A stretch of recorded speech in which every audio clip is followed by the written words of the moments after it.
ntucikwe n'abandi ugenda ubabwira uti hari season nshya yitwa Hunted iyo akatsindwa muzayireba muzumirwa urumva Yesu niwe bababwiye ati bazumirwa nuko yasikagariye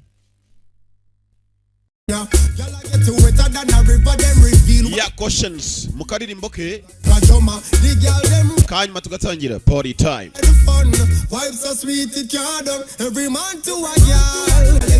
ya Hunted nyuma y'akaririmbo nigiye kujyamo don't miss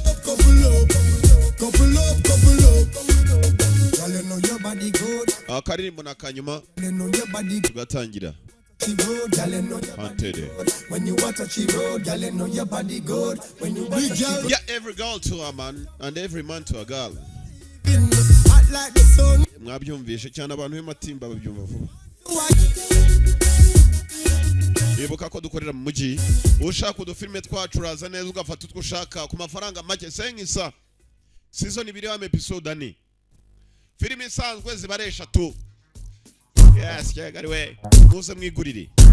Akanimero ka telefone ni kandi 078 60 88 340 ubundi ukatubwira icyo shaka filime wifuza yose turayibona bugura make cyane respect everybody Hunted nigiye kujya mu Hunted season ni filime ya season yitwa Hunted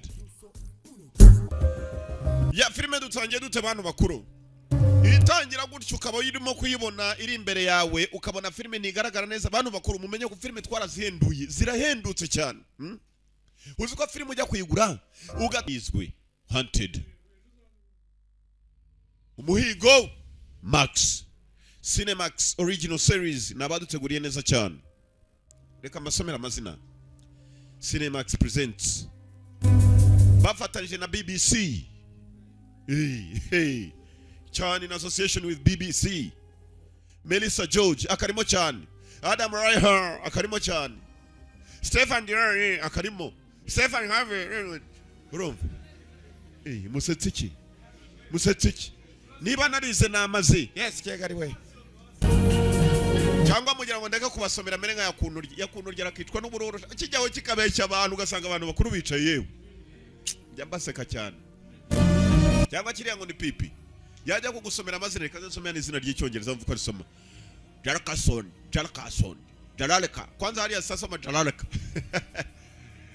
wahise kusoma nawe nuko nize francophone icyongereza ukacyumva utese ngo ndapapira ndite buriya pipi nyakwitwa n'uburo Hunted umuhigo kuki filime yiswe umuhigo rero dutangira mu gihugu cyitwa Tangier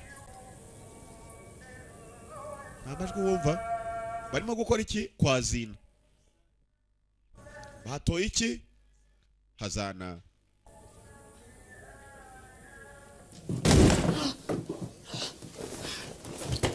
kumbe binabyo birimo biricundeba ku nzugi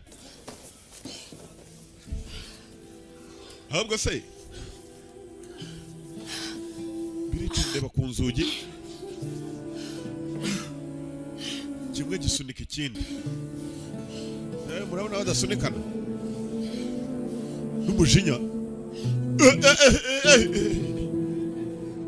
kumbe nyine ngo kimwe kirimo kiraterura ikindi kikagisimbiza byicundeba baje turi mu gihugu cya Tangier turabarangije ibyo urumva noneho filime nuko itangiye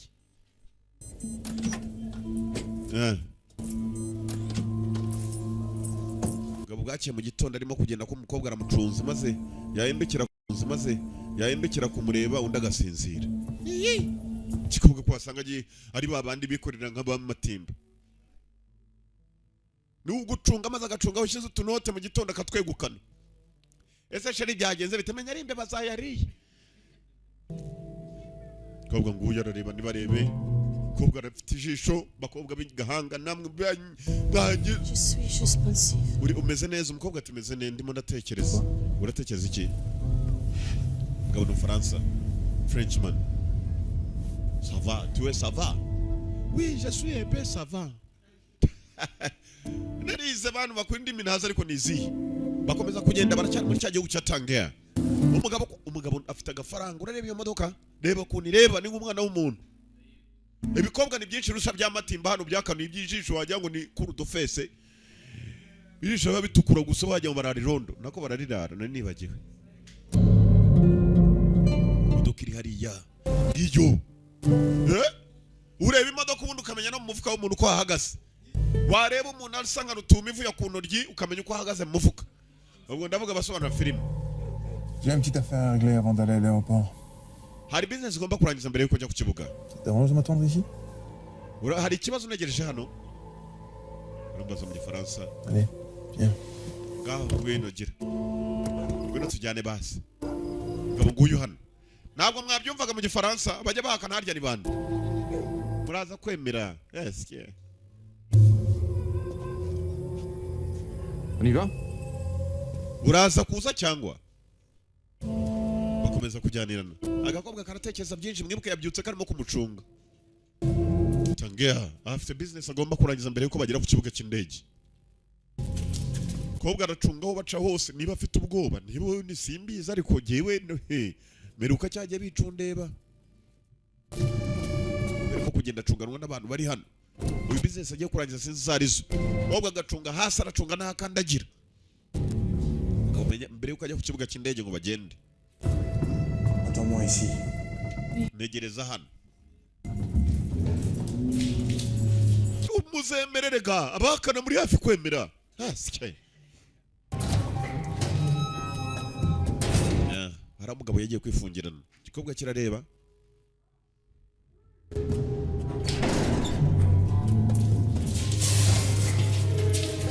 Hashize ngaho umugabo arongera avayo. Hari ubifungira nawe. Je t'avais dit que ça serait cool. Nakubwiye ko nari butindeyo. Ugagenda neza. Ibya hano bigenda uko byishaki wajya ubona urubata ruri inyuma yawe. Ntabwo ari byose ariko ndavuga ibya hariya za matimba. Birakicwa n'uburoro gusa. N'iby'ikarembure n'igahanga. Aha. Kumbe barimo kuvayo hari sniper. Tuze nde. Niba taruya mu kirere n'umukobwa. Mwibuke muri Bone Supremacy. Shiramo. Takati.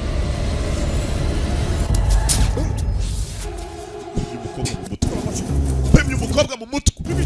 Sika n'uwitangiye umugabo. Umugabo yabonye umukobwa apfuye nta kindi cyabaye cyakurikiye no gusiga umukobwa imodoka igatangira. Imodoka igitangira gutya. Iyo kamutaye. Umukobwa karamwitangiye we nta n'umurambo wako yajyanye.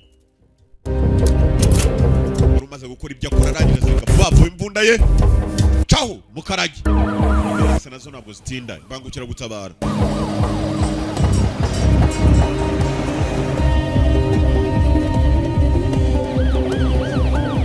Umugabo yagiye arimo kurira bangugira gutabara zicyagera gutya. Wa mukobwa haryamye. Bavuye ubutandaro bwabo. Katururi. Kobwa nani kimugezamo barongera baramuhambura kumbe ni muzima. Kobwa ari mu biki. So you breathing? Did not. Hurry up. Ugire vuba byagenze uko twabipanze. Kobwa arangije itahindura imyenda vuba vuba. Kumbe wa mukobwa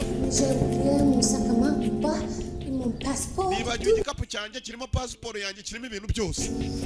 Ihangane umugabo musubiza wa mugabo mwibuke neza hano yagiye mu cyumba maze agatindayo umukobwa niwe yagarutse ngo yibagiwe igikapu cye kirimo passport ibintu byose. Kumbe uko bakaje uyu munsi iragereje banyiciye umugore. Kumbe amaraso yamugoye ku mudomo agiye kumva yumva harimo urwunyunyu. Numunyu mwinshi yariye iyi ni sauce tomate tu. Yakwicunga urufunguzo kumbe yagendanye hamwe mu cyumba yagiye kwifungira nayo. Subira inyuma vuba umukobwa yamwibye.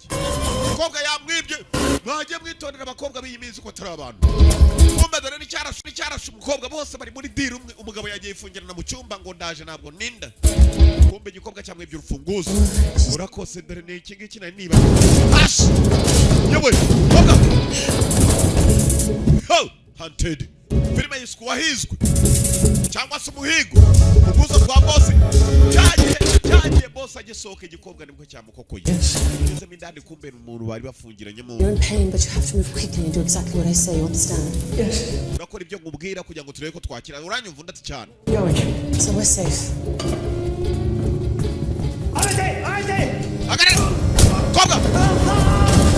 kobwa nirwanye kazi Go on, I tell you. Who hired you? Do you want to get out of here or not? urinde ariko wa mukobwa urinde muri ba yihute boss aragarutse asubira kobwa fighter rwanye kazi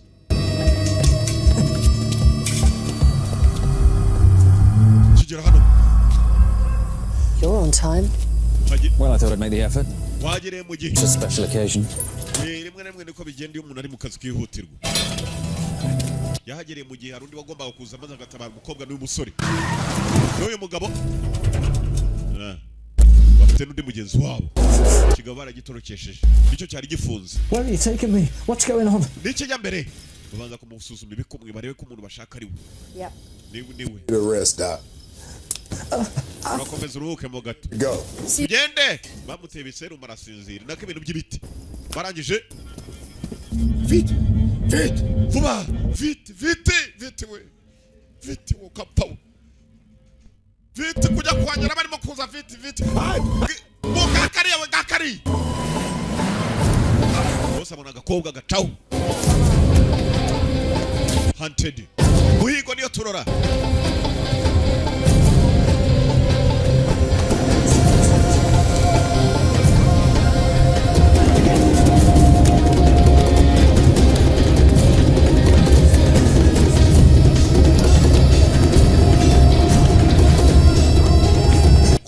nari wenyine ari kumwe n'abandi bagabo cyamuciyeho shaho gifite umuvuduko wagira ngo ni bamwe birukanka ibirometero 20 bya Kigali kobwa asubira inyuma K.G.L niho turi igihugu cyiganjemo abantu bo mu idini ya Islam kobwa umugize amushyira ku ruhande baraje I missed you. nari bizi kuri bube hano ndati nari ngukumva Much longer are we going to keep doing this? We should go. tugomba kuva hano we should go Sooner or later. You might. Let's leave on our own terms while we still can. tugende n'ayandi mabwiriza mu gihe tubigishoboka urumva gusa kandi tugende uko tugomba kugenda bafite uburyo bari bapanze bari bugendemo filime yiswe The Hunted umuhigo igikobwa n'indwanye kazi Something I have to tell you. hari ibyo nshaka kubwira there is something I have to tell you Cafe K.G.L at 4 o'clock. Don't be late. tuze guhura saa 10 zuzuye kandi ntuze gukererwa amurangira muri cafeteria ahantu bagomba guhurira mbese nk'uwakubwira ngo tuze guhurira muri hahandi kwa yanga muri Zewani saa 10 ntuze gukererwa ahantu bagomba guhurira kuri cafeteria n'ahantu hameze nko mu cyaro umukobwa yamubwiye atuje ngo hari ibintu ushaka kubwira nta kintu umukobwa yakoze kuri cafeteria niho yaje aho bacuruza agakafe agakawa passport arayifite si passport gusa umukobwa yari afite n'udufoto tugaragaza umuntu bapimye akada bakareba ko hari ibyo agendanamo mu kadigi harimo ikintu rwose kiteretsemo urumva mu kabondo ke kobwa ko yakicaye ategereje sheri we hari utegereje asa arakuze saa 10 zigeze wa muntu atarahagera murabibonye bavuganye 4 o'clock saa 10 top pot nako top kobwa arebye hanze hazica ahubwo abantu b'imbunda filime yiswe umuhigo Hunted yatekereje byinshi yakaba yahageze saa 10 amagana polisi vuba yewe data we cyamuruturo nicyo kibayoboye basha utandukane hanyuma abandi bajye hejuru abandi basohoka ikiri inyuma barebe uruturo niwe uje bayoboye aramucyara bucyo muri K.G.L akiriyo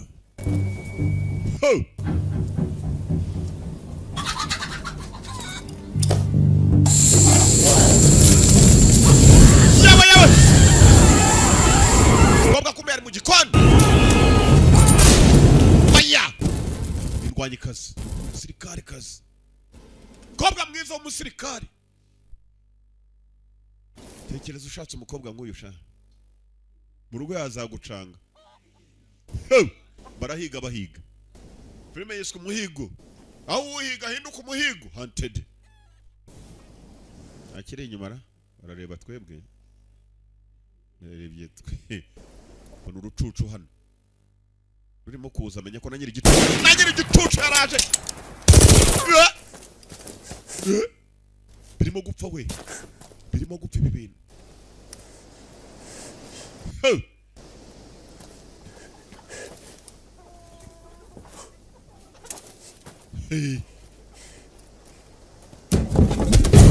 Kobwa!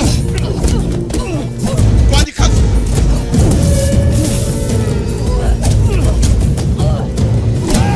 Nuki urubaho kutwe! Ugisi! Nibibaho! Kugumu yewe yewe! Birimo gupfa! Ugara! Sirikari! Birimo gupfa twafashe ka telefone k'umugabo maze amwibaho n'amafaranga akobwa yiruka ngasubira mu nzu ati bye vuba byabingushe ngiye kugenda police Ayúdame, por favor. murafa koza kuza kumfasha arebye hasi kumba basaba police nta police wambere inkweto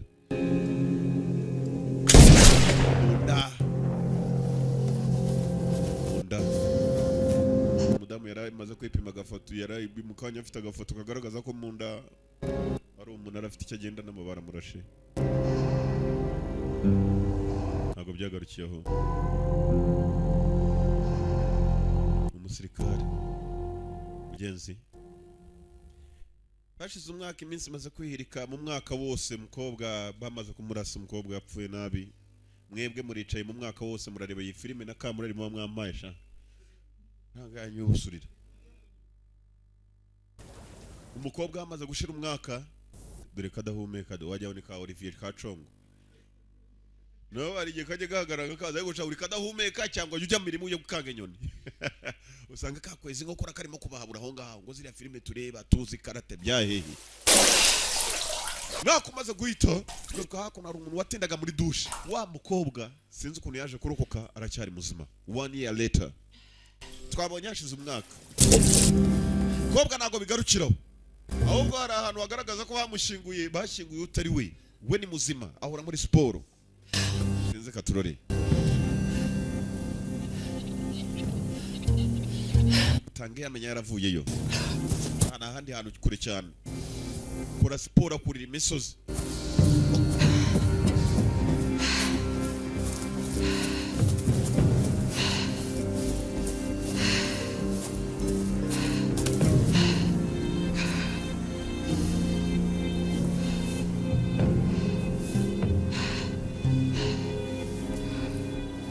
imisozi nibigarukiraho urakoze buri uko ageze mu rugo nta kindi akora siporo yo gutinda mu mazi hasi ujya muri douche maze akaryamamo amazi yose cyakira vabo siko bakitara nasoma cyane gihe nasoma tinda muri lavabo agerageza gukora siporo zose zishoboka ku buryo baramutse bamwirukanganya ari baduduye bazananirwa atarananirwa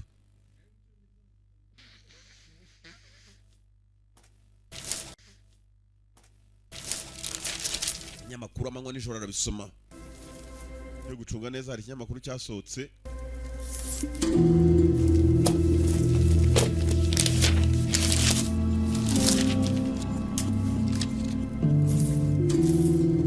paje yakomeje kugenda asurinya ukuntu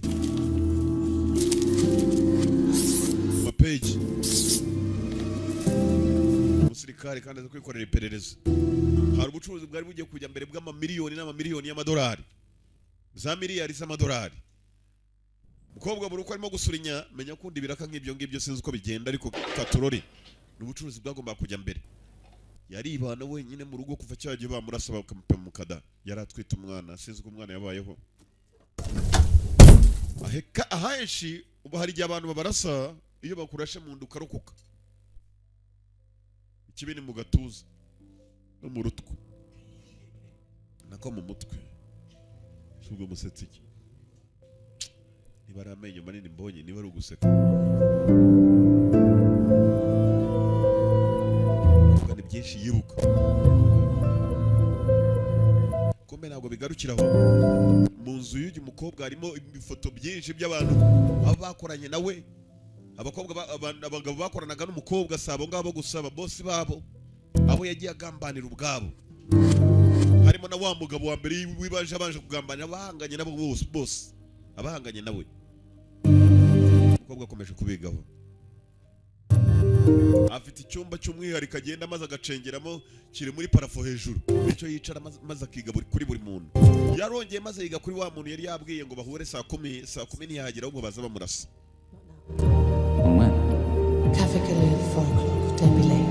ayurongera arabyibuka amubwira ngo uze kuhagera saa 10 uze gukererwa saa 10 yari atarahagera nibwo baje kumurasa yamenye ko mubo bakorana nabo ubwabo iriya quelqu'un ubyekera ikindi hari umuntu cyangwa umuntu kazi w'umugambanyi tu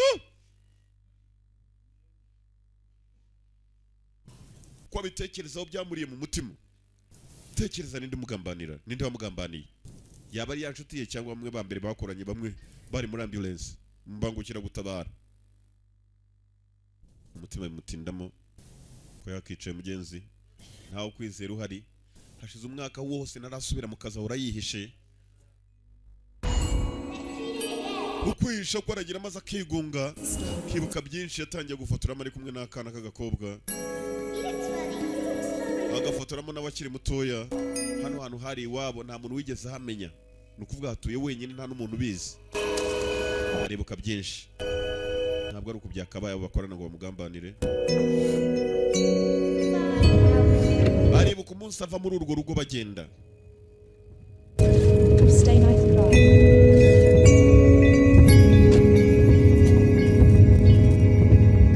aribuka byinshi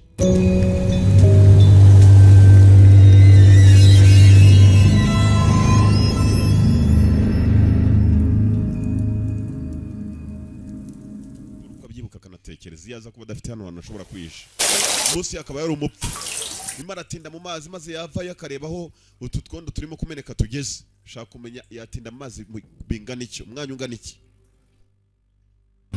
uze gutinda ko mu mazi aho bihurira n'iyi filime gusa byanze bikuza harimo isano komeza kwiruka uvuga ngo uzamwirukankana igihe azaba yarakimenyereje Dudu yari igihe ajya kumufata maze akaba ari unanirwa mbere yuko Dudu yananirwa nako Dudu yakananirwa mbere yuko yananirwa Yesuza arayurira abakobwa baba bameze nk'abagabo kazi wamubaza impfundika aho yavuye akakubeshya ko abo bose bakinaga imipira sekura akayimuraga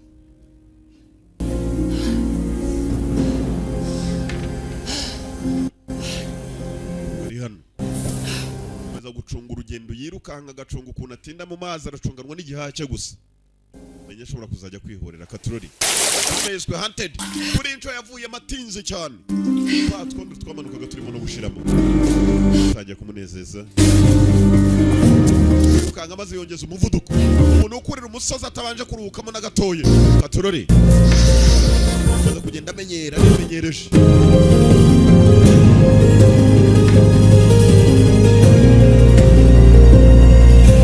Iyi ni filime ya series yiswe Hunted cyangwa se umuhigo niyo turora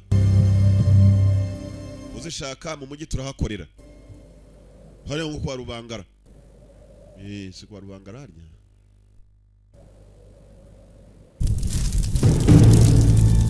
ko bwarangije ibyo yakoraga maze no kwe iperereza yakoraga ryose asa naho arishoje hari icyo ashaka yavuye komine maze yerekera umujyi za komine zanyu za kera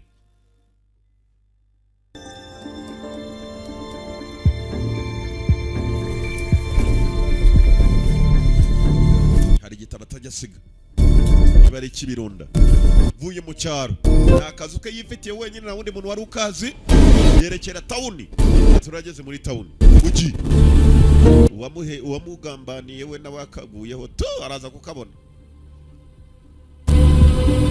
London Ubwongereza niho yagiye barakwereka ageze mu mujyi wa London avuye mu cyaro Rondore sinzi Rondore ahantu bituruka ariko genda isomera London kuko ari nabyo biba byanditse hageze Rondore kobwa yageze Rondore uko yakahageze agerera mu nyubako yaje gushaka icyumba nanone gufata icyumba nta muntu yigeze n'umwe abwira aho agiye kutura afite service yakoragamo afite inshingano yari afite umukobwa yari yitwaye igikomando iminsi imaze kwicuma banza areba ko iki cyumba kimubereye yaremeye afata inzu maze ntabwo bigarukiraho ibintu byose arabyikorera mu nzu maze aragenda arubaka akoramo ikindi cyumba cy'imbaho do hey utamenya ko harimo n'icyumba cy'imbaho ku giti cye wenyine kandi iperereza niryo shyira imbere kurusha ibindi arangije hari aho yerekeye nakubwiye ngo hari akazi yakoragamo mbere yuko ibi byose bimubaho mbere yuko bamurasa twabonye uburyo yari yifashemo harimo kwinjira mu gihe hari undi muntu wamubonye hasi asa nawe amusobanukiwe uwo ari we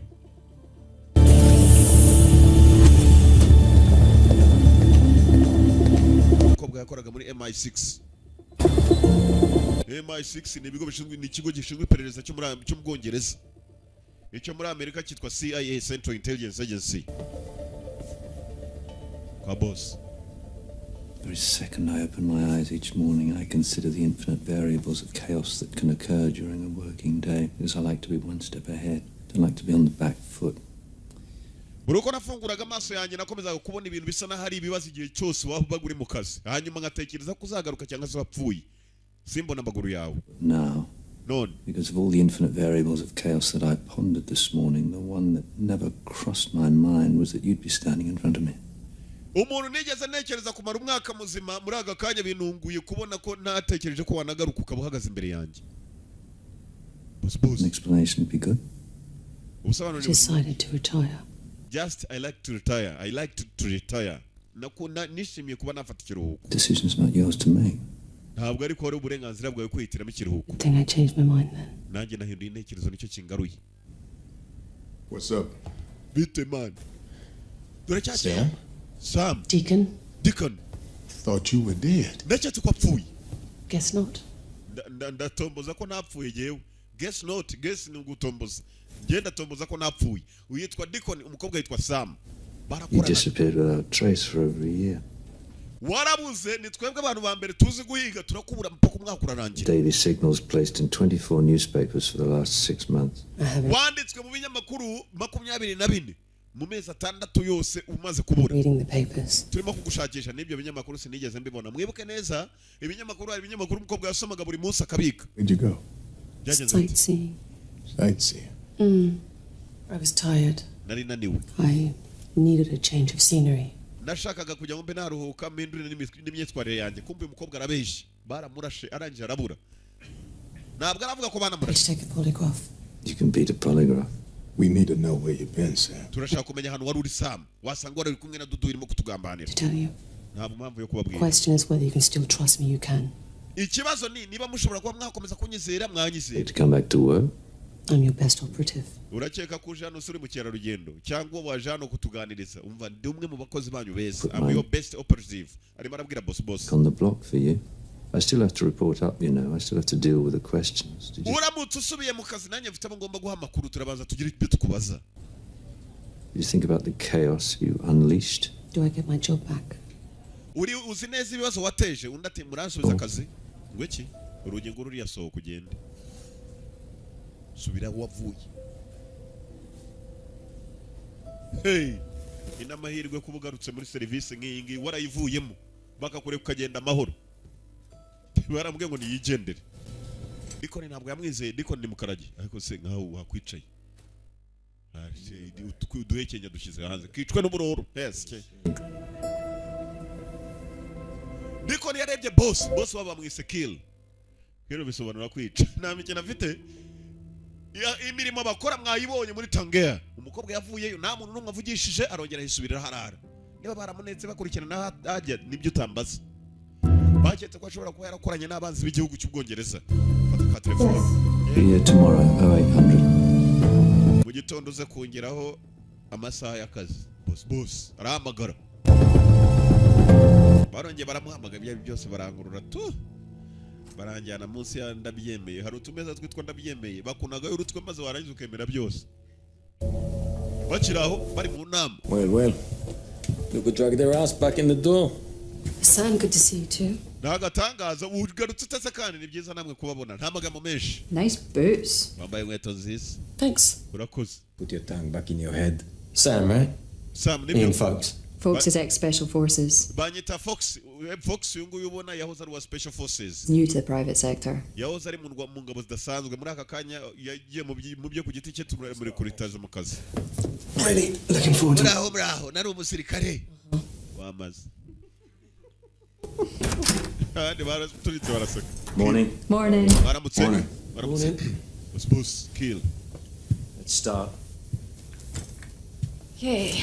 Target is Jack Turner. Target yacu ni umugabo witwa Jack Turner. Bas muri muratangiye. Worked the docks, the mid to late 70s. Yakoreraga bitwa ba docks hanyuma aranje mwaramutse harundi wenshi. Dore wa wundi wagambaniye umukobwa kuri wa munsi mwibuka neza amubwira ngo saa 4 tuze guhura kumbe barakorana we. Bose ni ba nimero nanjye mubona mujye muntinya ubu ngubu nimuzi ibyo ndibyo. Looks like it. I'd take it for none. Udati niko bimeze. Looks like it. You are back. Looks like it. Uragarutse. Ngo niko bisa. Magambo machi. Zoe. As I was saying, Jack Turner, he worked the docks in the mid to Jack Turner yakoranye n'abitwa Docks ni company yitwa Docks nkuko bavuga ngo yanga korera the one cyangwa se Junior cyangwa Sankara. Cyagari we. 70s.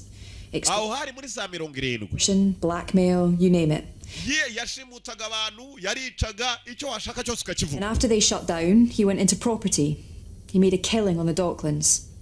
Ba Docklands abari muri company bakoranaga nabo benshi barapfuye. He obviously upset a few people because in 1996, Muri 1996 menya abantu yarakaje. his son John was found murdered and mutilated. Umwana we John yasanzwe basanze police yasanze yishwe hanyuma yicwe nabi.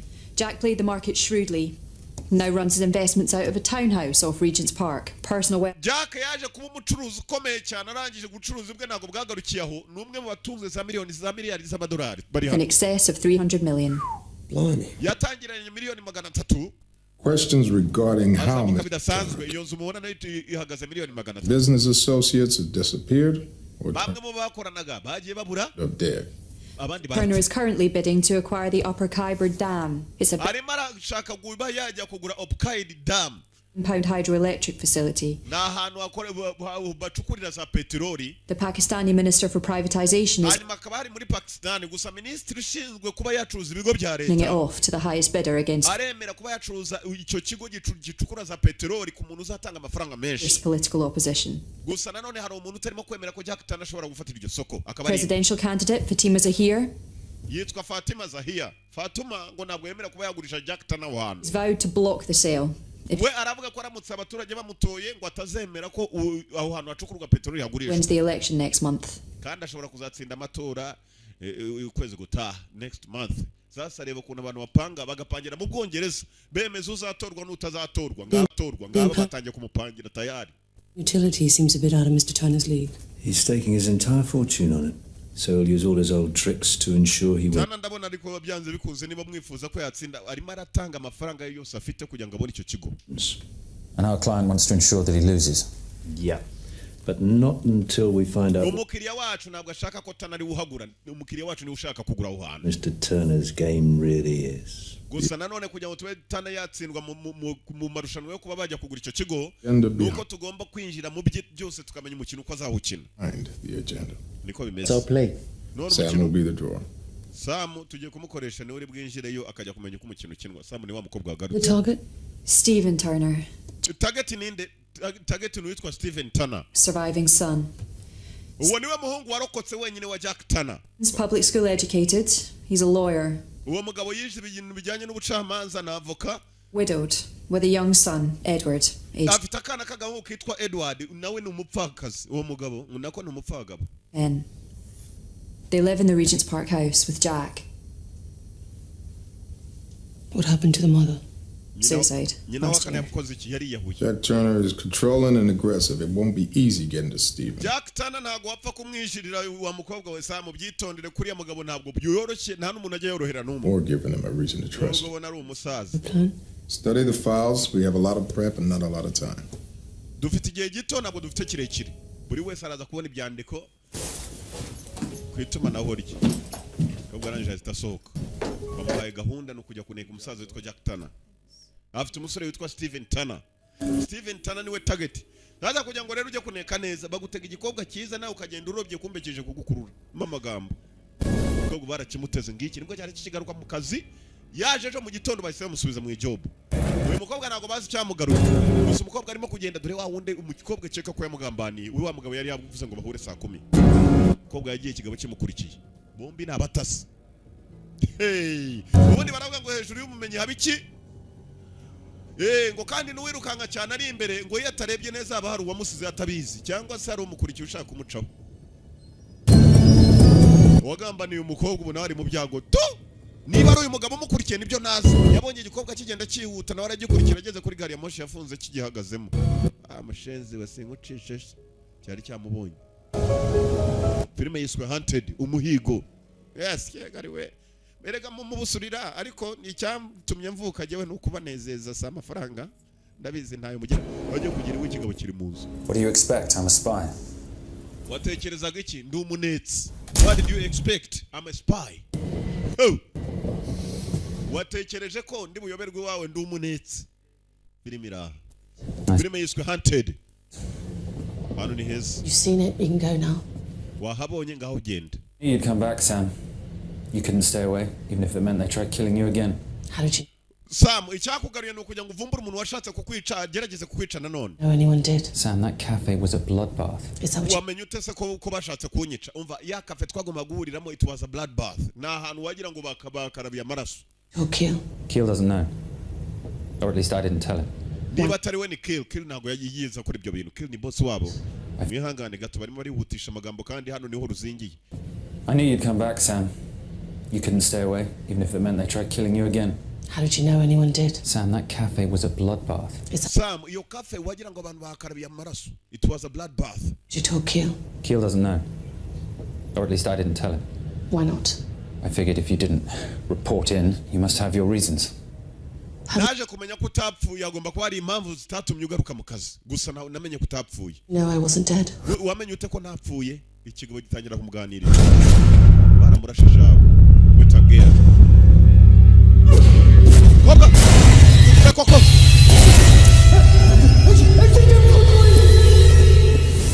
I saw your footprint. Narebye ibirenge byawe wavuye urimo gucika amaraso yari mu nkweto zawe bucika.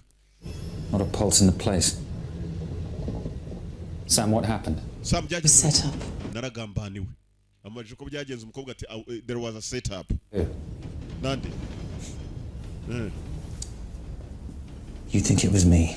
Ukeka ko ari giye wakugambaniye. You think it was me? Umugabo atangira kumubaza ukeka ko ari giye No wakugambaniye. one else knew where I'd be. Ntabwo ariko nigeze nkubwira ko ari wowe ntabwo naguketse ibyo urabyivugiye. Only you. Okay, Nta wundi wari uza hano kandi twagomba guhurira ni we wenyine. I can see that. Sawa I ndabyumva. think the same thing. Nanjye nibyo ntekereza.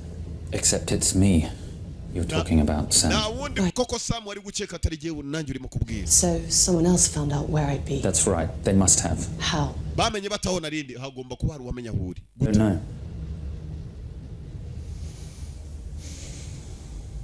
Not a pulse in the place. The bartender was alive when I left. Ubwo nacikaga bartender ari muzima wa musaza wakoraga muri ako kanuzi. Muri ako kabari. Yatangira kwibuka arimo kuhagera kuri uwo munsi. Oh, he was most definitely dead. Magera uwo bartender nawe nasanze yapfuye. Someone was sent to clean up. Bivuga ngo hari uwoherejwe kugira ngo atunganye ibyari bihari byose.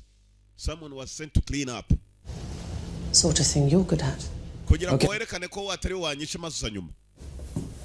Since you've got it all worked out, let's say, yes, I did order a hit on you. Wenda katuvuge ko ari giye wategetse itegeko ryo kugira ngo baze bakwice. I couldn't go the normal route of it's not working out between us. We both want different things. It's not you, it's me. No, let's go for assassination instead. None reka two gushaka guca hirya no hino tujye kuri assassination ubwicanyi tunagomba kugukorera.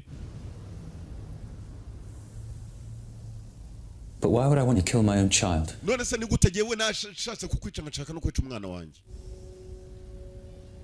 I knew what you wanted to talk to me about, Sam. Like every tiny inch of you. Ibyo uvuga niyo urimo kuvuga ndakubona nkagusoma. Nigute nashaka. I knew. Nari mbizi icyo wenda kukumbwira muri ako kabari. Cafeteria. Nari mbizi ko. Did you? Yamweretse akada mugenzi bapimye mu rusasu. Ruhitana umutwe w'umwana usibye ko nyina ntacyo yabaye. That Answer your question. Ibyo birasubiza ibibazo byawe wendaga kumbaza by'umwana. For God's sake, Sam. That answers your question. Sam. Think that this was down to me. Why would I want to do that to you? You were in love. Twari mu rukundo. Wow. Yego. Twarakundanaga. Bakora imirimo imwe kandi barakundanye umukobwa atangiye gukeka. Nta numwe wizera uyu abantu bakorera iya mirimo. Aha, nanjye mujye mumbaza. Ubu mwagize ngo hari numwe nkunda muri mwe nako nezera. Murakapfa gusa. I mean, you had to, sooner or later. But ask yourself this. Why won't you trust me? Ibaze kuki utanyizera. Is it because you don't love me anymore? Kuko utakinkunda na rimwe. Because you don't love me anymore. Is it because you're afraid you still do? Cyangwa ufite ubwoba bwo kukinkunda. Or you are afraid because you still do. Ngo yarangije arasohoka. Ko yamenye urugo rw'iki gikobwa akagisanga kikamusanga no mu nzu. Niho ugiye ngubwira ni ba nimero nimukadukinisha. Uzi ko mwese namenya murari none nababwira je. Sekiki urasekiki. Hano ufite amenyo maremare araseka mana nyagasani. Uraza kwiruma. Kumba umukobwa ntabwo bigarukiraho ugarukira muri saro. Hano hari akantu kameze nk'akabato ndebere. Nta muntu wizera uyundi araramo ndani do agenda asutamye akinjiraho arara. Filmira. Oh. Haunted. Umuhigo. Barahiga mister.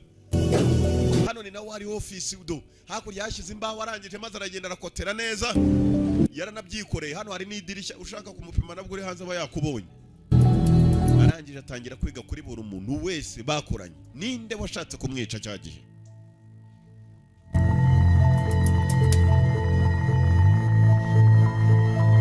Tangira kubigaho bose abo bakoranye. Tangira gutekereza umuntu ushobora kuba yaraketse ko yahemukiye. Widusakuriza. You have one new message. Ufite ubutumwa bumwe gusa. Aka telefone yasize yatangiye kwiga kubamuhamagaye. Arebe ko byibuze hari uwavuze ijambo. Ufite n'ibikurura amajwi y'abagenzi be bose ku matelefone. Papi, ntabwo arimo kumenya ninde washatse kugambana. Natekereje byinshi. Kwiki?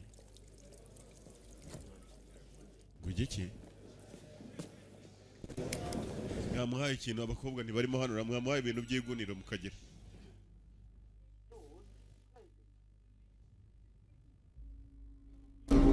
Istanbul. Tugaruka muri Turukiya. Tugarutse muri Take muri Istanbul. Hari umugabo wari wicaye mu kabari. Sinzi watumye ku mukobwa mu mukobwa bamwica abantu bakuru ariko umukobwa nawe byamubereye amayobera ariko gusa kuba nicaye hano nkasobanuye filime mumenye ko muri busobanukirwe ikibi ni ukubona nka pipi yayifashemo nyakwicwa n'uburoro cyangwa yakuntoryi utazi no gusoma. Bakira aho hari umugabo wakiriye SMS yifoto ya wa mukobwa.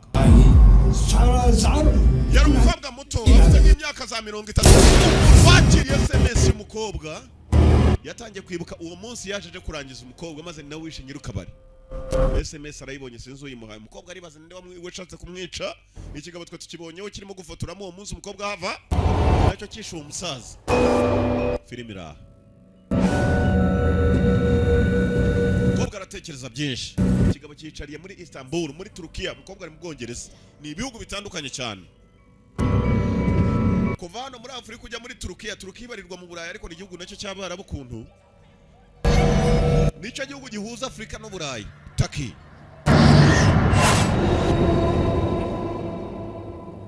Umugabo ni yari umukobwa ari mu Bwongereza natwe turi hano i Rwanda turabareba.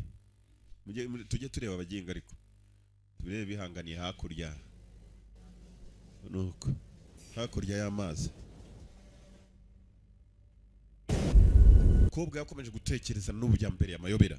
Ibyacu bidatinze bukiye bwaho mwibuka hari umugabo witwa Jack Tanner niwe wari target y'uyu mukobwa. Gusa ntabwo ashaka Jack Tanner arashaka Steven Tanner umuhungu wa Jack Tanner kugira ngo agere kuri se sarashaje. Umukobwa ukagenda buhoro buhoro. Yerekeraga hakuno hari akana karinzwe dore ba bodyguard inyuma. Dore harimo na wa mugabo Steven Tanner. Steven Tanner inyuma y'akana kumba kakana niko kuzukuruka wa mugabo w'umukire cyane bashaka kujya kuneka. Dore se wakana dore n'umurinzi inyuma wa yabo. Abana b'abakire babarinzwe shabo.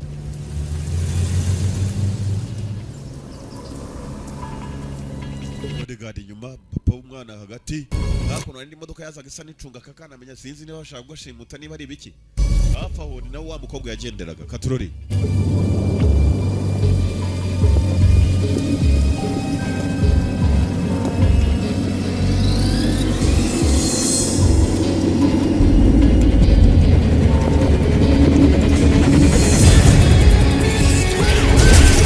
kandi imodoka zaragonganye zazi K.G.L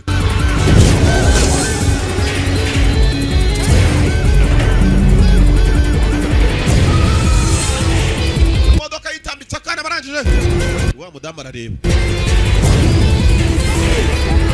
barushimusi kana kumukire wa mudamu urije kigabo mu maso bisenda kire kuri umwana ryasubiye mu modoka kiriruka saba yakana kabakire Eddie kana kitwa Eddie bodyguard yirukanga ikimodoka nawe kiramucika Eddie umeze neza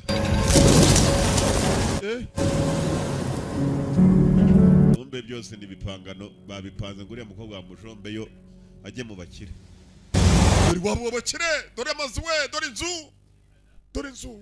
inzu mwuka mwe mujye mureka bwa bundi bw'inyamirambo umuntu aryama maze ibirenge bigasohoka munsi y'urugi bikajya hanze umuntu nuko ibirenge rero nkayakuza hari n'igihimbwa ziza zikabihitana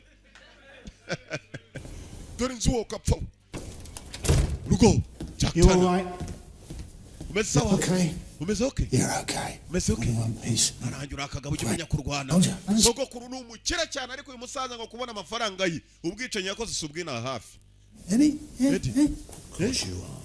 Of course you are, mate. You go with Mrs. S. She'll give you some ice cream. genda uriya mu mama guhe ice cream bafite umukozi mu rugo mukecuru Right, n'ubita bring bose that'll sort it. Good boy. ibindi turaza What happened, Dad? It was- byagenze biti papa bari banshimutiye umwana umwuzukuru wanjye wo kapfa we umusaza akunda umwuzukuru kurusha igihungu cye It was so quick, it was professional. umwana wa umwuzukuru wanjye bamuhitanye nawe bakaguhitana bataguhitana naguhitana jewe ugarabwira se w'umwana kandi se w'umwana ni umuhungu we Look like. I don't know, he was Middle Eastern. uwamushimuse yasagate ntabwo mbizi papa I don't know, it was quick.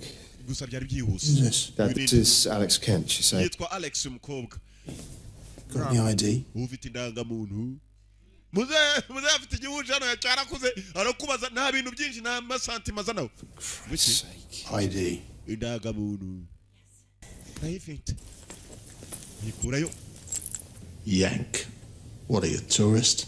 uri mukerarugendo Exactly. ntabwo ari You neza with you in 1 sec, gents? Thank you. mwihangane gato ndaje If not a tourist, what are you? niba utari mukerarugendo ukora Tim's iki looking for work. She was naje nashaka She akazi saved Eddie. Saved him. yatabaye Eddie Grateful. ndanezerewe Stephen, a word. I'm sorry, Miss Kent. Oh, it's okay, really. madamu Kent ihangane yitwa Thank Kent you so much. abeshe ko ari umunyamerika akazi kumbe n'umwongereza n'icyongereza cyagihinnye wajyaho n'icy'abanyamerika umwongereza wuzuye Would you like me to make a statement for the hari police? ikibazo That won't be necessary. twajya kuri polisi tugatanga ikirego se nta mpamvu arimo kugenda kakana karamurebye twana tw'abakire nta aspirin tugira ari akana k'umutindi gahita kagushima wakoge ubwo abakire kaburavuga mumwe nagera amafaranga agenda ubu ngaho bw'intagwira Plan?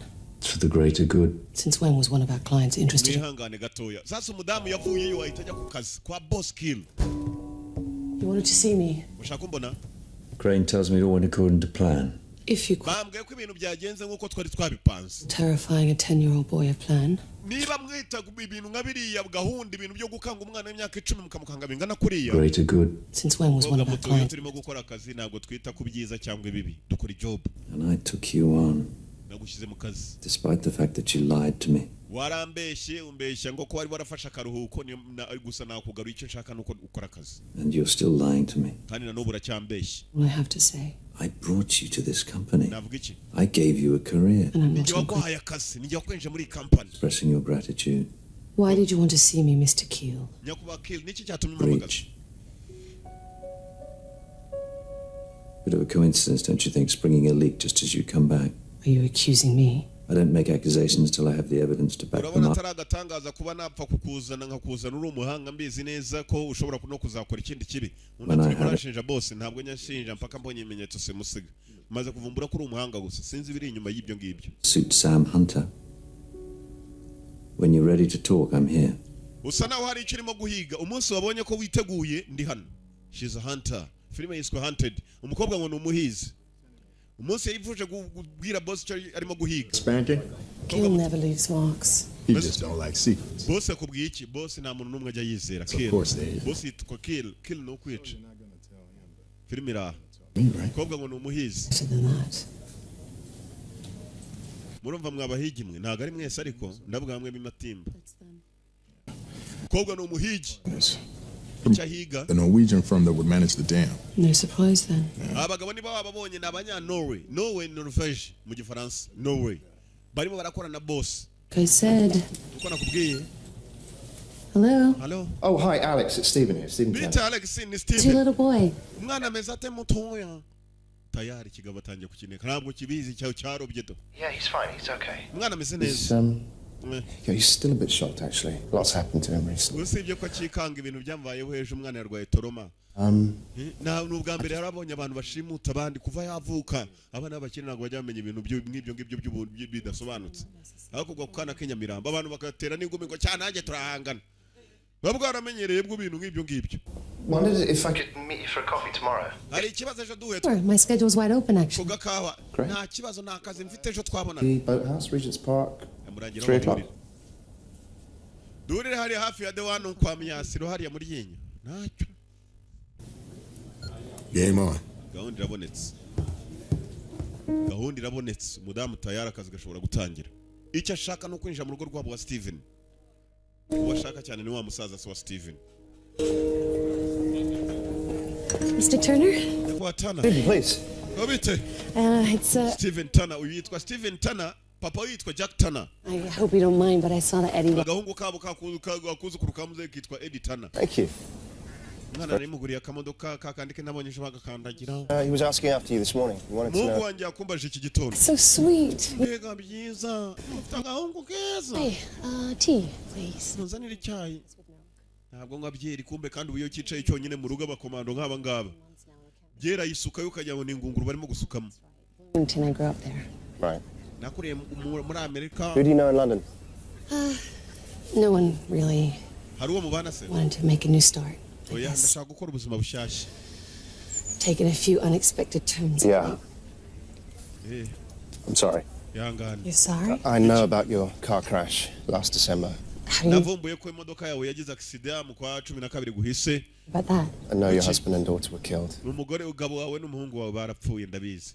Sorry for your loss. Are you checking up on me? Wagiye no munyinjiramo utangira kuneka igikobwa kiri kugikiri barishwa niba bakineka kumbe ni ibintu by'ibihimbano by'ibikuru bagakubita kuri internet. Ubu nawe yagiye gusoma ibintu by'ibihimbano. Nazi ko ari kumwe na nimero. Okay, it's just ibyago. It's mine, Eddie's. They're not usual. Everyone gets checked. Everyone. Buri muntu wese ugeze iwacu arasuzumwa tumwigaho. No, you came here to London. Really? Ntabwo ari ukukuneka. Natwe tuba dutinya abantu niyo mpamvu mba nakwizeho. It's my wife. Wamba bahereye basi nanjye nagize ibyago by'umugore. Yeah, I didn't lose her. Mpamvu umupfakazi nanjye ndi umupfagabo iyo bivanze ibyo bibiri bivamo iki? Bivamo itotoro. Umwe yakwishumbusha undi. Start again. Wakwihangana tugatangira nawe. What you did was so completely selfless. Ibintu wakoze ejo waritanze mu by'ukuri. I just narakwizeye umuntu want to help you. Nanjye ndumva nshaka kugufasha niba ushaka akazi koko. Help me? Kumfasha. Gute? Arashaka akazi. So he wants you to move in. Aragira ngo ujye iwabo. When? Now, at once. His son missed 6 months of school and needs tutoring. Yambwiye ngo umwana w'amezi 6 amaze igihe atajya ku ishuri kuva nyina yapfa. Mungu aragira ngo ngende mbe namwita umwana yankunze. 3rd grade teacher who loves. Ngo mite njyayo none aha ngaha iwabo baneguriye n'icyumba kirahari. Nta bintu byinshi barara muri etage wagira ngo ni Serena Hotel. The bedroom. Bajyanye mu rugo kwa Yanga. House, my movements will be restricted. Ndamutse ngeze muri urwo rugo gusa uko nambuka kose baraza kunkurikirana. And you can watch them. You can see and hear everything that goes on in that house. Nawe bagucunga nawe bacunga. Uko bagucunga uko utambuka nawe ucunga byose ibyo bakora muri urwo rugo. Si byose? Hayden will be point. So he will provide intel and run surveillance with folks. Turaza kumushakira ibishobora kuba byadukurira amashusho byose. Wait, no wires. Why not? A Chinese agent posing as an investor wore a body was found floating in the Thames. Hari umushinwa wabashatse kugira ngo abe yakora business uko nawe yazagurira damu handi bacukura amavuta. Gusa mu byumweru bibiri gusa basanze akarambo k'igahari. Bivuga ngo Tana n'umwicanyi wo mu rwego rwo hejuru arakuvumbura ugahita upfa. Wewe witambitse muri business cyangwa urimo kwitambika mu buzima bwe. Jack Tana wa musaza nta mikino afite. Igikobwa muri ukuntu yakibaza ngo ufite indangamuntu.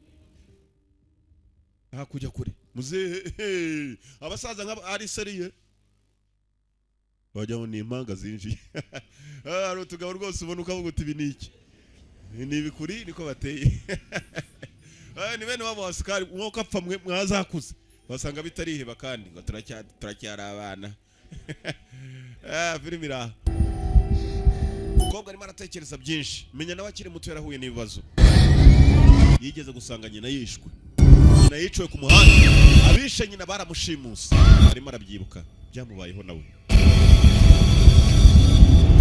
kumubaho ubu yinje muri business z'abandi atangiye kuneka abantu my friend is umukobwa akora muri MI6 ibiro bishinzwe ubutasi bw'Ubwongereza bamusabye kuza ngo agatangira job yo kureberera umwana Good morning to you too. waramutse nawe Sorry, but you're stuck with me. We'll get on with it then. Dutch engineer Horst Goebbels. He's arriving tonight from City Airport to meet the hari Dutch engineer hari umugabo w'umudage ni engineer ni ugomba kwiga ku ahantu bazacukura amavuta ko ari amavuta ahagije agiye kwigira uriya mugabo Jack Turner. What do we know about him? He appears to be a bit of a cipher. No photos, just a brief bio online. He specializes in water contamination. Uriya mugabo ikintu cy'ubuhanga yizeho cyane ni ikintu kijyanye n'ibintu babyivanzemo n'amazi. Ashaka kumenya ko ayo mavuta uriya Jack Turner agiye ku uruganda agiye gura rw'amavuta rutarimo n'amazi. That's what we need you to find out. Turashaka kujya ngo bimenye. In conversation, copy any documents that he brings with him. Ufata ibintu byose baganira nubona ibyangombwa byose ubifotore nta kindi dushaka. To look tough with a 10-year-old on my arm. Ibiraza kunkomera ko nakazi kankomereye kuba ngiye kwita ku mwana w'imyaka 10 hanyuma kandi ndangiza ntangire kuneka sekuru. Crane figured that. Uze gushaka uburyo bamwe twa kamera twuzuzwa mu nzu hose. K.G.L says there's a mole on the team. K.G.L yambwiye ngo ariko hari byinshi mu ikipe. Who? Inde. He doesn't know. Kibiki ntabwo abizi. Gusa nawe asa no yavumbuye ko ari umuntu wangambaniye. That he's just trying to rattle you because you can't bear not knowing where you've been. Because if you're the mole, you'll run. Ibintu bimaze ko gukomerana umuntu aracika kiruka. Nimbona munkomereye namwe nzabacika. Kwa muri Amsterdam. Amsterdam niho turi. Gaat het? Ja, goed. Kumbe wa musaza w'umudage. Uyu musaza ni engineer. Ni ugomba gupimira wa mugabo Jack Turner ucaje saza ufite indangamuntu ni ugomba kugipimira ko amavuta bagiye kukigurisha nta kibazo kirimo. Ik zou vroeg terug zijn. Ndagaruka kare. Tijd ben voor vliegveld. Nawe urahita werekera ku kibuga cy'indege arimo arasezerana na madame. Sawa urakoze. Umugabo yagomba kuva muri Amsterdam yerekera mu Bwongereza London. Bakira umudamu yarasohotse umugabo nawe ari tayari kuba yakwerekera ibintu bijyanye no gusuzuma yagiye kure aba yibereye mu nganda dore nahani mu ruganda rucukura ibyo hasi yo ngiyo ibintu byose biva hasi birakatsindwa ni benshi babigwamo shaho za essence mujya mwumva abantu bose bapfa kubera ibihugu barimo by'ama essence ibintu bijyanye na twazahabu na twadiyama abantu barapfa ubukungu buba mu butaka burakatsindwa wajya n'umwaka ja kan ik u misschien helpen gufashe ja goble undati cyane het spijt me wijute undati hari ikibazo cyabaye accident yabaye er is een ongeluk gebeurd een ongeluk accident het is toch Michel umuhungu wanjye yagize accident nee oh ja het is jou ni wowe engineer wagomba kujya gupimira Jack Turner arimo aricirwa muri Amsterdam kivanayo urushinge tega ijisho sarimo tega nkwice kare bica mu jisho dani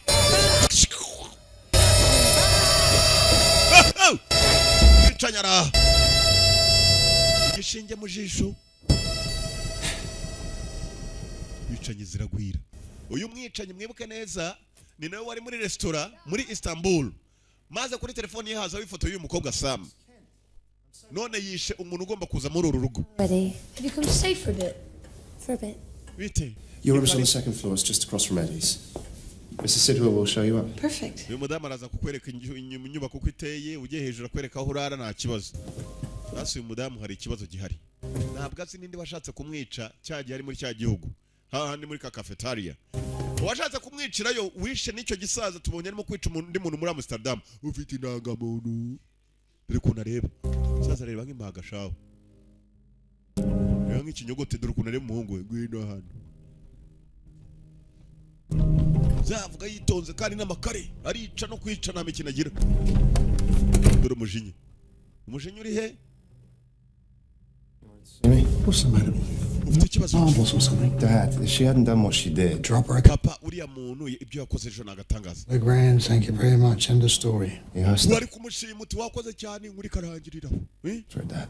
He actually asked after her. Yari akeneye akazi igihe yanabariye umwana kuki ntamuha akazi. She's the first person Eddie's shown any interest in since Ndetse ni nawe muntu wa mbere umuhungu wanjye Eddie ashoboye kuba yanyereka stranger in this house. Umuntu tutazi muri uru rugo. We checked her out. A stranger in this house. Papa ntacyo. It'd be good for Eddie having her here. What do you know about bringing up a kid? Mwana muto uzute mu bijyanye no kurera abana wowe urimo kuvuga uzana abantu nazi. Papa I did my best. Uriya ni umuhungu wanjye ngomba kumurera uko mshaka ariko jewe nari kureze neza kurushaho. Well, I'm going to do better. Papa njye nkeka ko nakora kukurusha nawe. I can do better. My firstborn's not going to end up gutted with his dick cut off. Umuhungu wanjye ntabwo nzamwima icyo yifuza niba yakunze umuntu yamukunze. Just get rid of her, Stevie. Stevie, twitondere n'abantu urimo kuzana muri uru rugo. Office ayifite mu rugo. Najya ava mu rugo reka da. Abashaka gukora business bamusanga mu rugo. Cyane ko bagiye mu cyamunara. Nawe nibwo afata imodoka akajya mu cyamunara.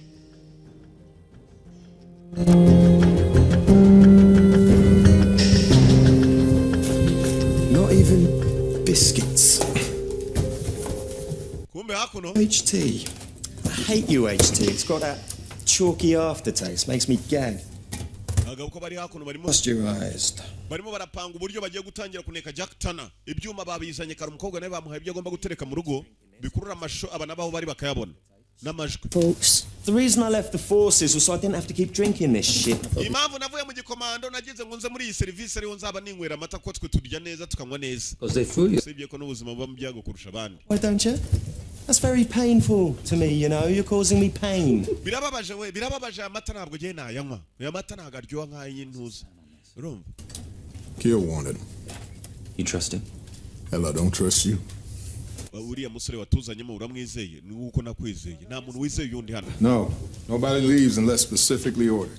Nta muntu uva hano yari yisabiraga kujya kugura andi mata nta muntu uva hano kereka ibwirizwa rije ari uko turitegetse hari ikigiye kuba. You talk to her? She tell you anything about where she been? Anything at all? Sam mwavuganye hari ikintu nagimwe yigeze akubwira cyangwa Sam nta muntu numwe wigeze amenya hano yari amaze umwaka bose baramukeka none bamwohereje mu kazi kwa Jack Tana. Kumbe Sam imirimo iratangiye akigera mu rugo nta kuryama. Nase baraganira. Amasaha ari hafi yakawe yanahageze s'il vous plaît. Sam atangiye job. Arimo aranekinza tazi nubwa mbere yijemo tekereza baramutse bagufasha. Ukigera mu rugo maze ugatangira kwisirisimba uzengurukamo. Hey! Harimo ibiro ni naho boss arara. Dore za office ziri hano. Ugatangira gutega. Twa kamera dushyiramo. Ba kamera bushyira mu nzu munsi y'intebe muri garderobe. Ahantu hose twa kamera duto kandi. Job yatangiye. Kiraho haruwaje. Steven Tana. Aho yategaga bari bamufasha habuze gato. The K.P.E.C. documents have just arrived. Your father would like you to review them. Okay. Hari ibyandiko bije papa yagira ngo ugende ubisuzume unati cyane. Ibyo umukobwa barabyumvisha arabahageze n'ibyandiko. Kamera yatangiye kare kuzitega. Camera up. Yaciyemo. She's good, all right? Yep. Rebels arriving on a Lufthansa flight into city in 45 minutes. All right, Sam, I want you to go to City Airport and watch for Gogo. Why can't folks go? Because I'm ordering you. Oyi bamuhaye itegeko ryo kujya ku kibuga cy'indege agacunga ninde ugiye kuza muri urwo rugo. Hari umushyitsi bari bategereje ugomba kuva mu Budage. Muri Amsterdam. Mwebwe muri Amsterdam hari uwapfiriyeyo. Menya rero ko ajya akabagiye gutegereza. Bamuhaye itegeko ryo kujya ku kibuga.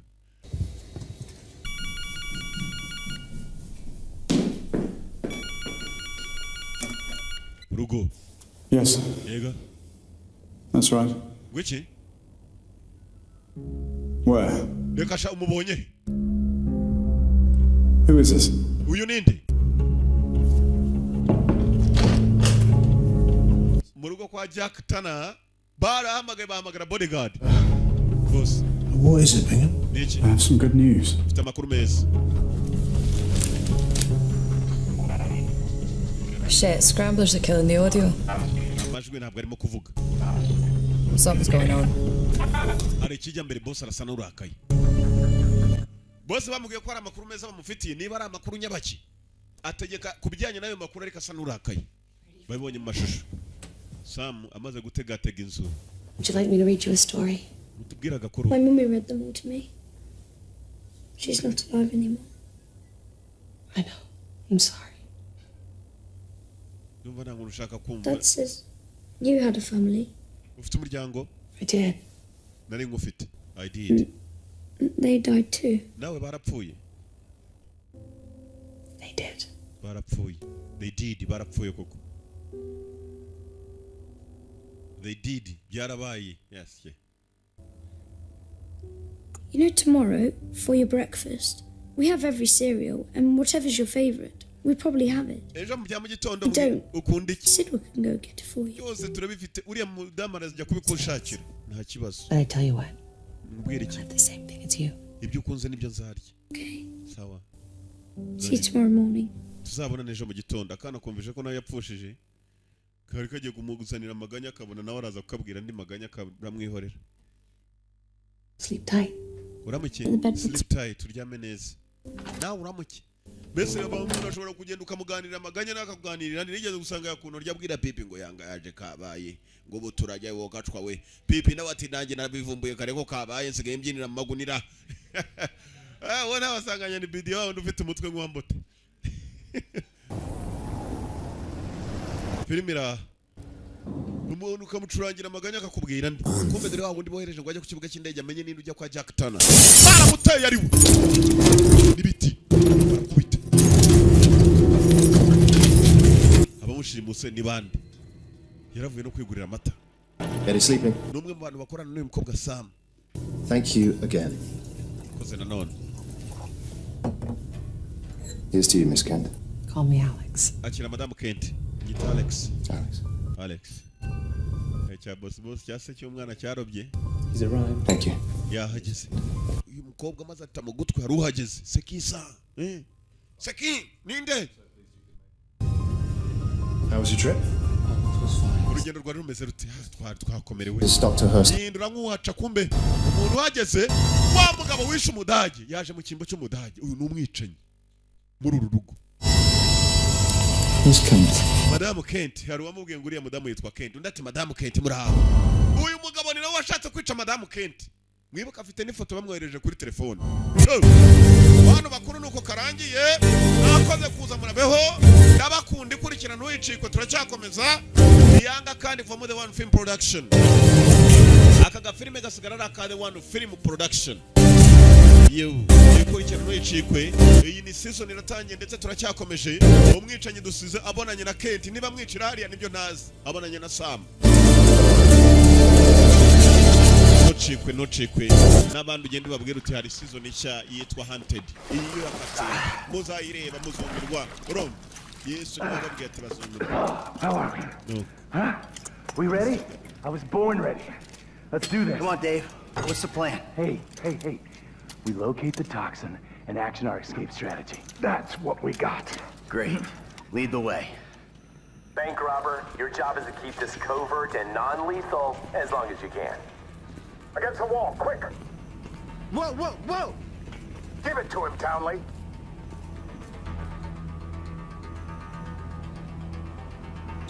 Move it! You, don't be a hero. Drop your weapon. Okay, now hit the elevator. So what exactly does a neurotoxin look like? You're on a need-to-know basis, bank robber. Shut it. Elevator's coming down. Someone's on board. Out! Easy now. Please, don't. You got clearance? Grab the card.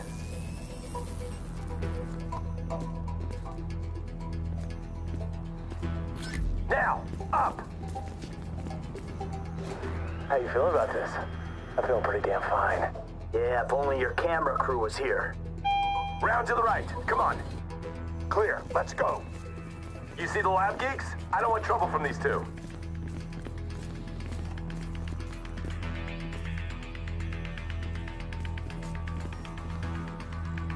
Put him up! Put him up! Take what you want. I don't care. We gotta keep moving.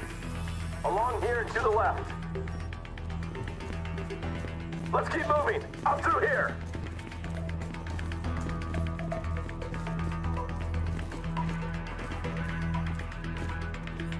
Behind the wall. Security detail about to make a pass.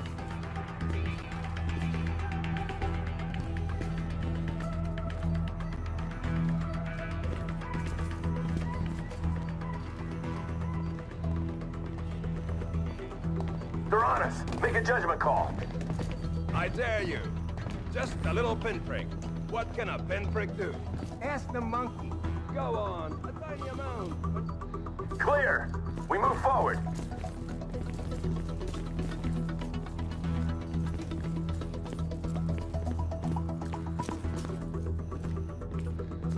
You got the access card. Swipe us in.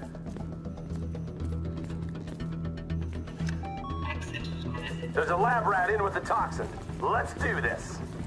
Open the door. I'm not coming out. Door can only be triggered internally. Pause it. We got company. I got this.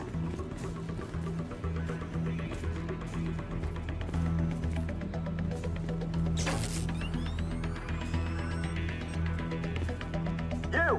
Hands up! Back up! Back up! And freeze! We get collateral! You want to see his very large brain smeared on the glass? Open up. Stick up, guy. You're expendable. Get the nerve agent. Get moving, now!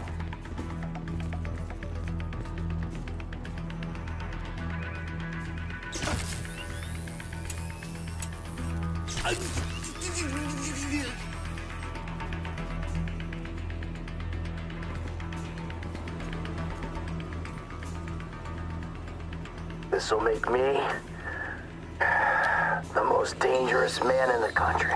I'm also the most shit scared. Oh, man. Thank you, federal government. Damn it! We need to get the nerve agent into a refrigeration unit. Warning, facility has been breached. Facility has been breached. Look at this idiot! You got the right weapon? This shit's about to get real. Security team!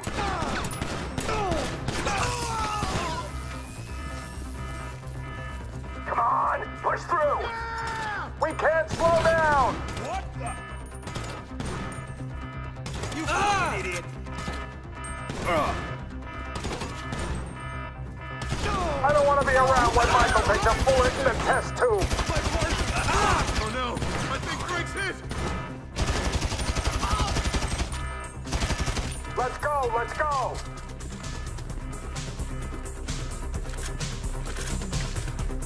Another guard! Poor bastard! This is for the greater good. Left, up here! Push for the exit! Corridor goes around to the left. I'll kill you! Hey, you work for the wrong branch of the government. Can we get a move on? You chose the wrong line of work.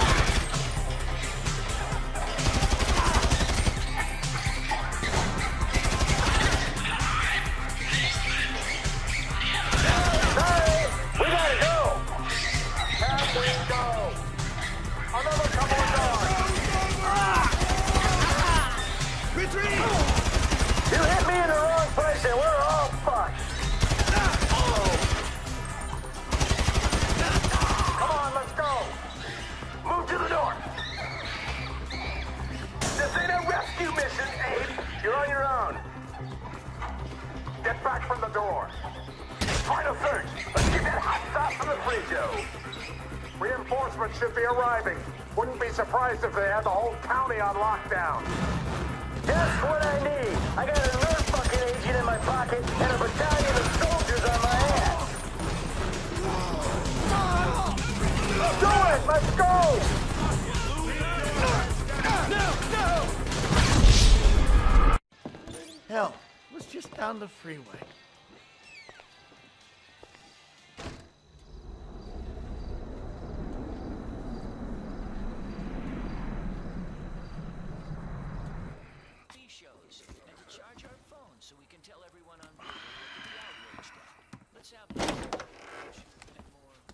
Trevor about?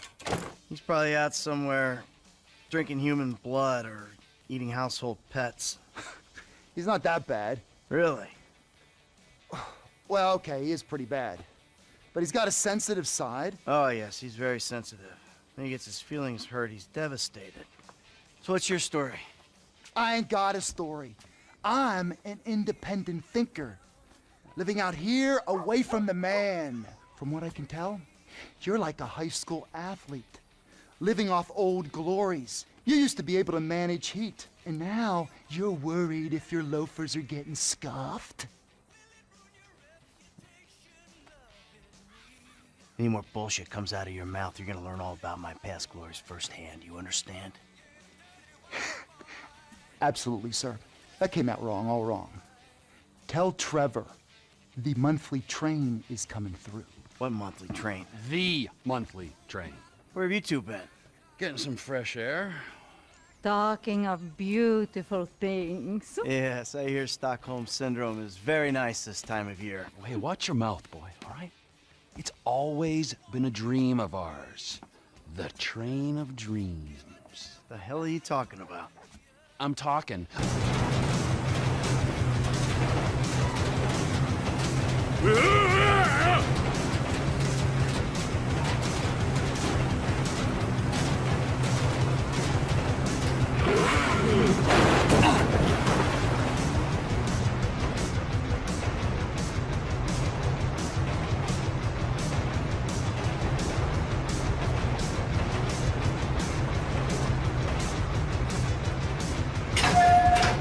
Howdy!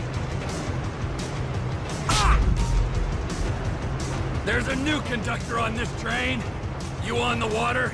Sure, just caught a fish. Let me know when you need me. Got it? Eat it? Be under that fucking bridge.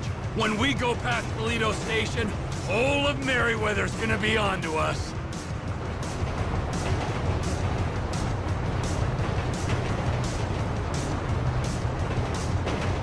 Train ain't stopping here, boys!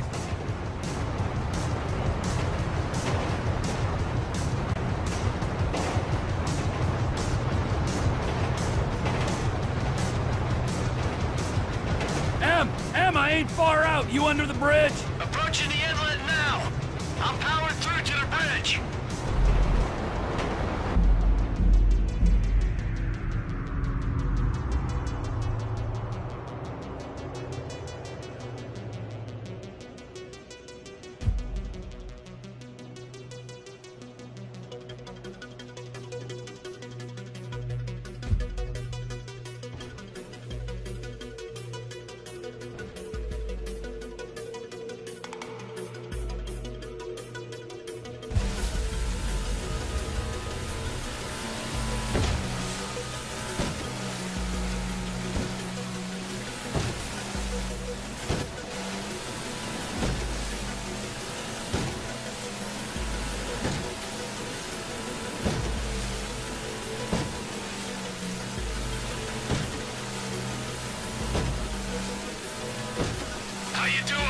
I'm living the life, my friend.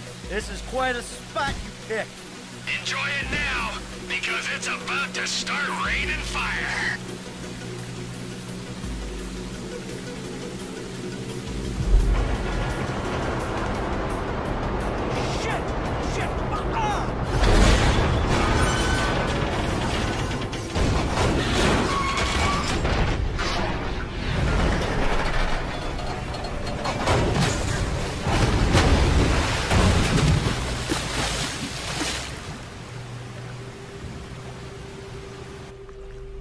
The score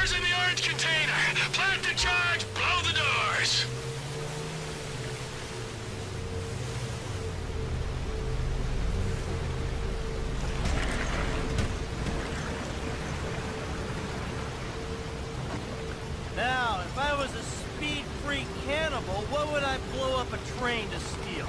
Don't be smart! Find the loot! Our moment of... It's about fucking time! I'll be as quick as I can be. I gotta run a fucking salvage operation in here.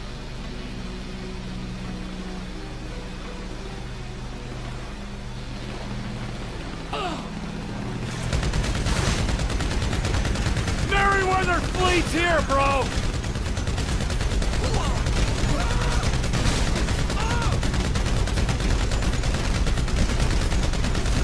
Get the sword and get out of there!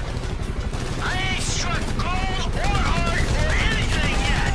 Hold them off!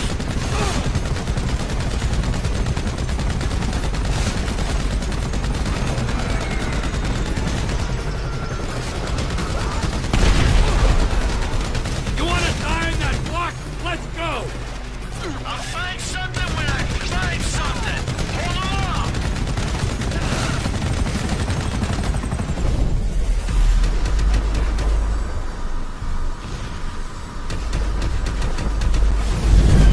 That chopper's got me in its sights, T! Find something, Mike! Find something! Sniper's on the bridge! Hey, your rifle's got a thermal scope, right? Use it! And find those shooters before they find me!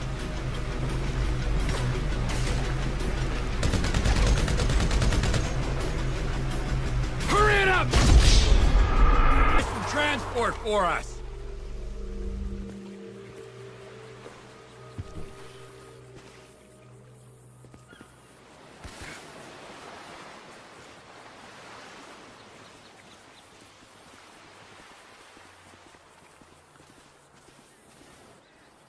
Oh, his and hers, huh? Because of your independent spirit.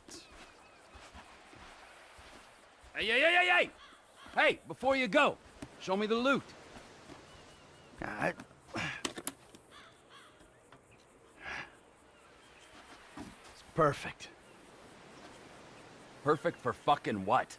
For squaring things with that Mexican psycho. We give him this, and you end your relationship with that little lady. Maybe we won't be deadmen in Los Santos. I don't fucking see that Silicon City again. It'll be too soon. But this is my job, not your call to make. Nah, your job. Fuck things up with the Mexican to begin with. My job, my score, get your own! Wait, you give me that case, I'll give you something bigger. What? Union Depository. Fuck off. Can't be done. I never said impossible. Just very difficult. Verging suicidal? That a line you're afraid to cross? Come on, T. You remember the dreams? Couple kids pulling jobs, the big one. I know it sounded crazy back then, huh? But hey, you and me together again. With Lester and Franklin on board. We can do this thing, T. This ain't no dream no more. Yeah. You keep the case. Fuck me. Okay, hey! All right. Here. Keep that silly fucking thing. And you can keep Patricia as well, all right? Because I respect that lady and I ain't gonna hold her back. Thank you. Just remember, I'm gonna be keeping my eye on you every inch of the way, all right? Of course. And if that bastard fucking cheats on her one more time, I don't know what I'm gonna do. You know, Trevor, we both know you're not the marrying kind. But hey, it's great to be back in business, huh? Let's bring it on. The big one! The big one!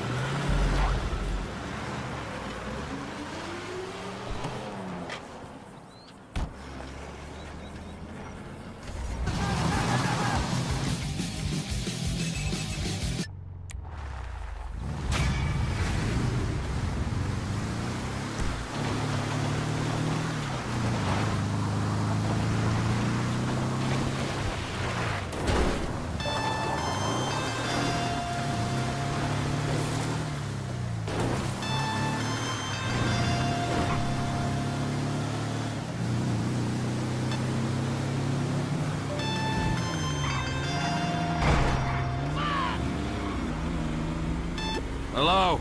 Townley's on the line, too. Hey, Trev. All right.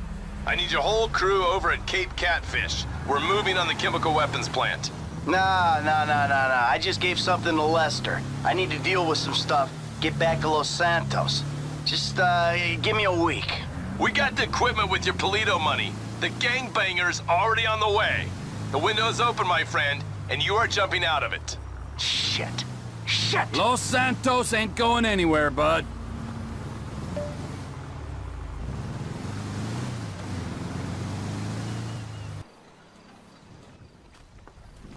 Oh, hey, man.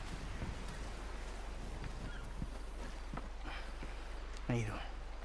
Man, I was wondering, have you heard from your family? Yeah, sure. No, that's a lie. Haven't heard a fucking thing. Damn, that's fucked up, man. Yeah, well, not gonna matter. We're all gonna be dead in about a half hour anyway. What's going on, ladies? Hello, Trevor. What kept you? Business, Michael, business. All right? I'm the CEO of a big international corporation. It's very time-consuming. Nothing, of course, you'd understand, being a gentleman of leisure. You know, Franklin, if there's one thing that you're gonna learn from being around us... Please, fucking insanity. Then they can't fry you.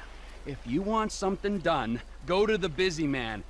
This rich fuck is useless. Hold on, man. Can y'all knock that shit off? Oh, look! Boys, you're boys. It's the feds. Hey! Where's the other three? What other three? We told you to bring along 6. This is a 6-man job. No, you didn't.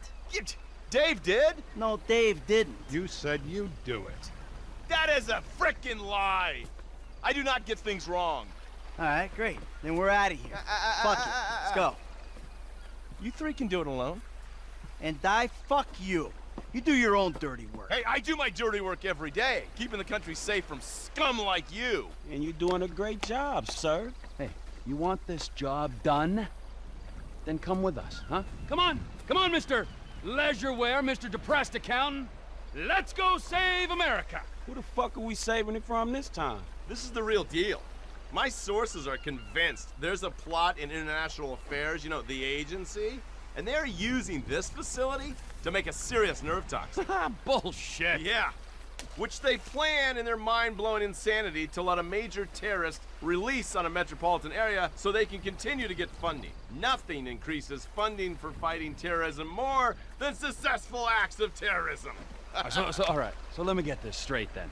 No, there is no getting it straight. That's the point. Now we're doing this. You two are on getaway. Fuck off and make it happen. Michael, you're with us. What size flipper you wear?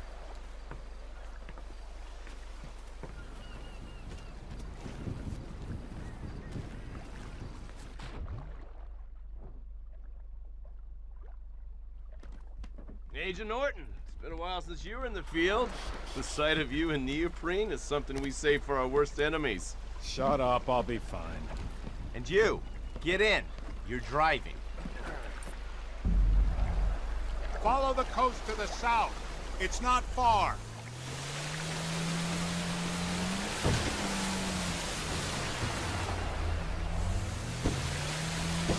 Listen to me, Steve. No wisecracks, got it? No fucking cliches. We're fighting for the freedom of the people today. Don't lecture me on patriotism. You've been living outside the system too long. Social responsibilities, a joke to you. So maybe I redeem myself, get killed in the process, huh?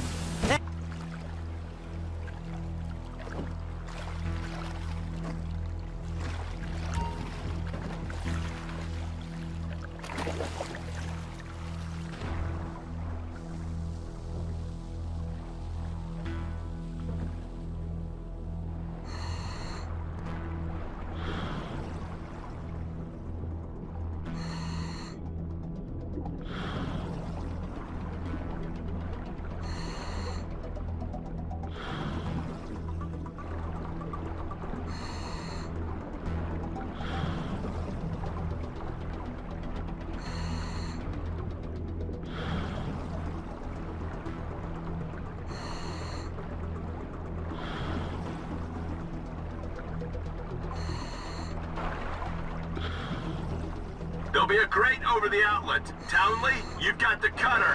When we get there, go to work punching through. Roger that.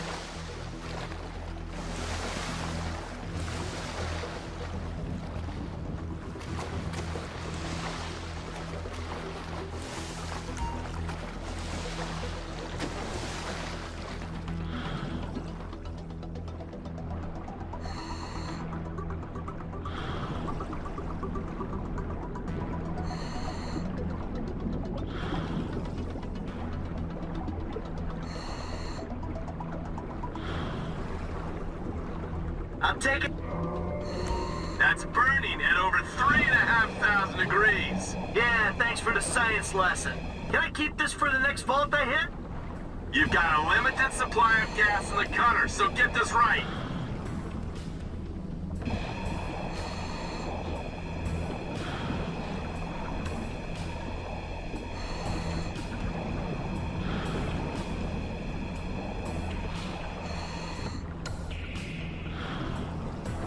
So, you got any more little facts for me from the instruction manual?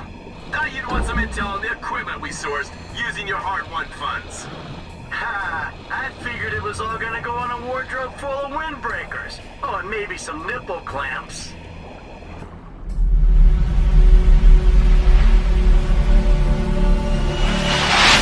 Perseus. The CIA's analysts consider him to be the single largest threat to the free world. You've been given an important task. Protecting our very way of life from a great evil. The United States and its allies slowly consume that which is dear to us. We are hours away from Perseus detonating nuclear bombs in every major European city. We'll do whatever it takes. Some of us will cross the line to make sure the line's still there in the morning. No one's gonna brand us heroes or villains. They don't know us. As for me, I've been chasing this ghost for 13 years.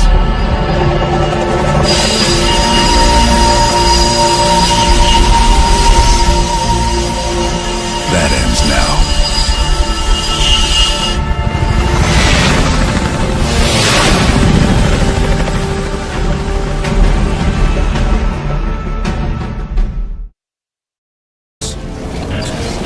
Days ago, while on a mission, we acquired intel that Perseus is in play again and planning an attack on the West. Perseus.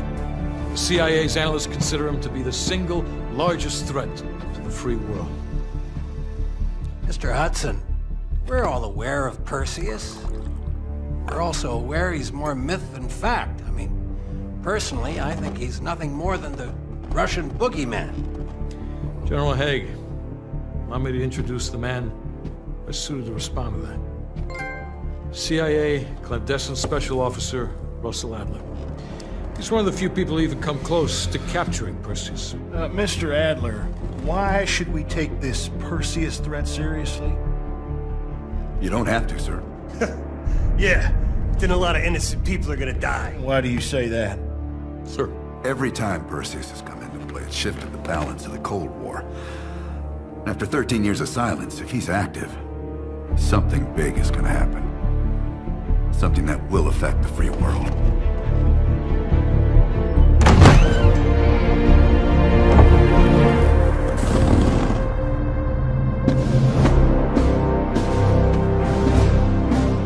Sir. Mr. President. Sir. Mr. President. Mr. President, this is Jason Hudson and Russell Adler. I know their names. Who do you think approved their last mission? Is the threat real? Yes, sir, we believe it is. Can you stop Perseus?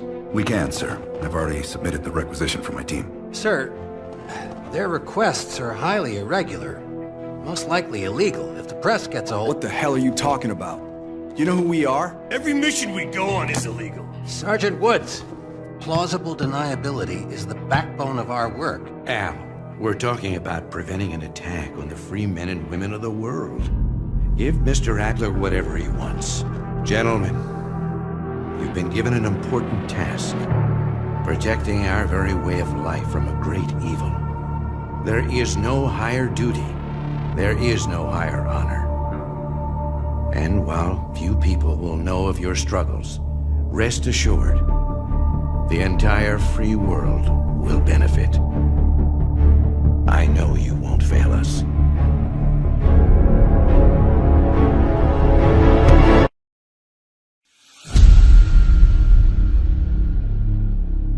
This is Hudson. How long until we have a lead on Perseus? They're about to get started. Adler's in West Berlin. He should be at the safe house soon. Do you trust him? I'm not the one you should be asking, Black. What about his team? It's a strong group. He chased down Sims, Azalea, even pulled some strings to get Helen Park from MI6. We'll get them Mason and Woods soon. I'm not so sure about Park. She and Adler have that business from before. Of course he wants her there. And the new one. Bell? Well, don't get me started. That's the one we need to keep our eyes on.